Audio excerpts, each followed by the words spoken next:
Data vaksinasi Presiden Joko Widodo di aplikasi Peduli Lindungi bocor ke publik. Polda Metro Jaya menangkap 2 pelaku penjual data vaksinasi.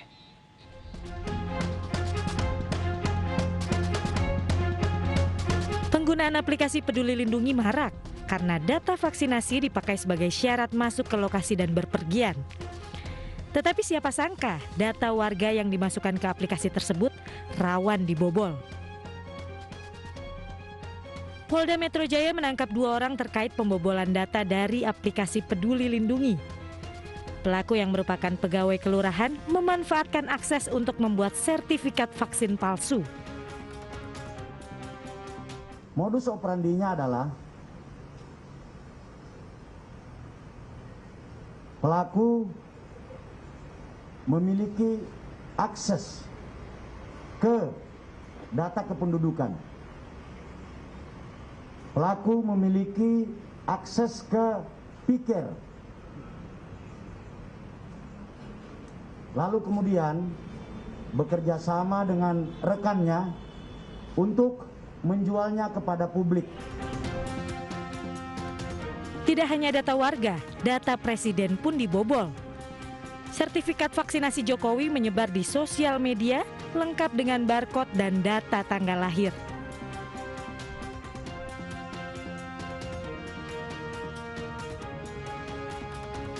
Kemenkes bertindak cepat dengan menutup akses ke data vaksinasi pejabat. Tadi malam kami terinfo mengenai masalah ini. Ya. Sekarang sudah dirapikan sehingga data para pejabat itu ditutup. Sebelum data aplikasi Peduli Lindungi, sudah lebih dulu bocor data pribadi dari aplikasi EHAC. Ada sebanyak 1,4 juta data pribadi pengguna yang berisi identitas meliputi nomor dan foto paspor, nomor IKTP yang digunakan saat membeli tiket, hotel tujuan penumpang, dan data tambahan lainnya. Pada bulan Mei 2021 juga terjadi kebocoran data di BPJS Kesehatan. Sebanyak 279 juta data pengguna bocor ke publik. Sudah 2 hari di kantor polisi, status hukum komika Coki Pardede belum ditetapkan. Coki ditangkap bersama seorang wanita yang diduga sebagai penyuplai sabu. Kau tunjukin dulu barangnya lah. Barangnya mana? Sini. Cepetan kau. Kau. Iya bang, sabar bang, mohon maaf. Cepetan. Ya akunya kaget bang. Inilah suasana ketika komika Coki Pardede didatangi polisi di rumahnya di kawasan Pagedangan, Tangerang, Banten. Coki panik karena baru saja bangun dari tidurnya dan tak bisa mengelak ketika polisi sudah berada di dalam kamar. Sorry ya Lai, aku kaget ya Lai, maaf ya Lai, aku bantu ya Lai. Ya mana? Bikin dulu barang itu, Le. Bikin dulu barangnya. Polisi meminta Coki memberikan barang bukti narkoba yang disembunyikannya dan didapati ada di dompet miliknya. Menurut Kapolres Metro Tangerang Kota, kasus Coki Pardede masih dalam pendalaman dan dalam waktu dekat akan dilakukan gelar perkara.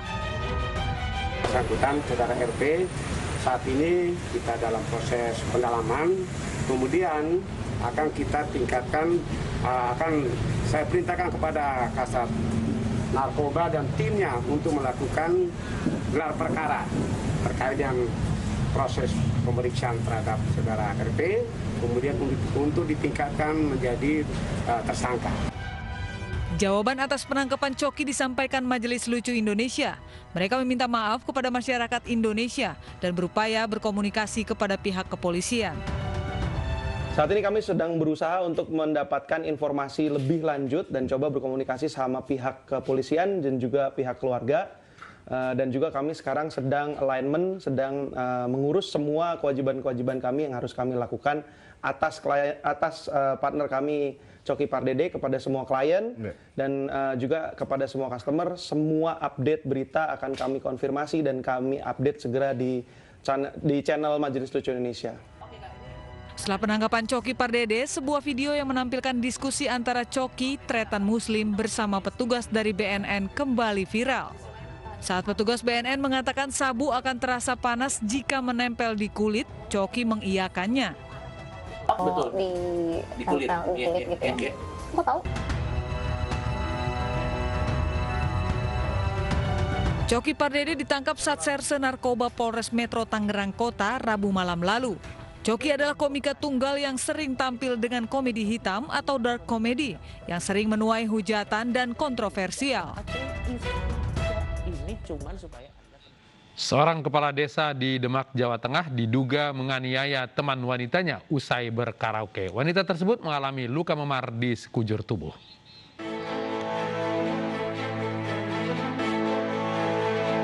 Viral di media sosial, Kepala Desa Sidomulyo, Kabupaten Demak, Jawa Tengah diduga menganiaya teman kencannya hingga harus dirawat di rumah sakit. Korban yang berinisial RB mengalami luka memar di sekujur tubuh. Atas tudingan penganiayaan tersebut, Kades Agung Puryoto membantah dan mengklarifikasi ke Polres Grobogan. Menurut Agus, ia menyelamatkan korban yang merupakan warga Grobogan saat mengamuk karena mabuk minuman keras. Peristiwa itu bermula, RB bersama temannya mendatangi Agus yang saat itu berada di tempat cucian mobil. RB dan temannya mengajak Agus untuk menyewa ruang karaoke. Di dalam room itu kami hanya nyanyi-nyanyi sambil pesan minuman keras. Setelah kurang lebih 1 jam, si RB dan wanita berinisial Yuni ini kelihatannya sudah terlalu over. Si RB ini juga saya bantu berjalan untuk menuju ke parkir. Kami kemudian melanjutkan rencana untuk langsung pulang ke Demak. Saat mobil berhenti di Desa Sidomulyo, mendadak RB melompat dan berlari ke Desa Balerejo. Khawatir terjadi apa-apa, Agus meminta sopirnya mengejar RB untuk diamankan. Ia pun meminta maaf kepada warga Desa Sidomulyo dan jajaran Forkopimda Demak atas berita viral tersebut.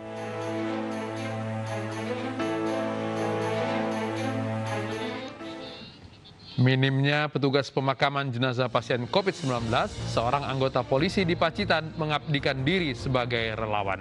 Informasinya kami hadirkan sesaat lagi.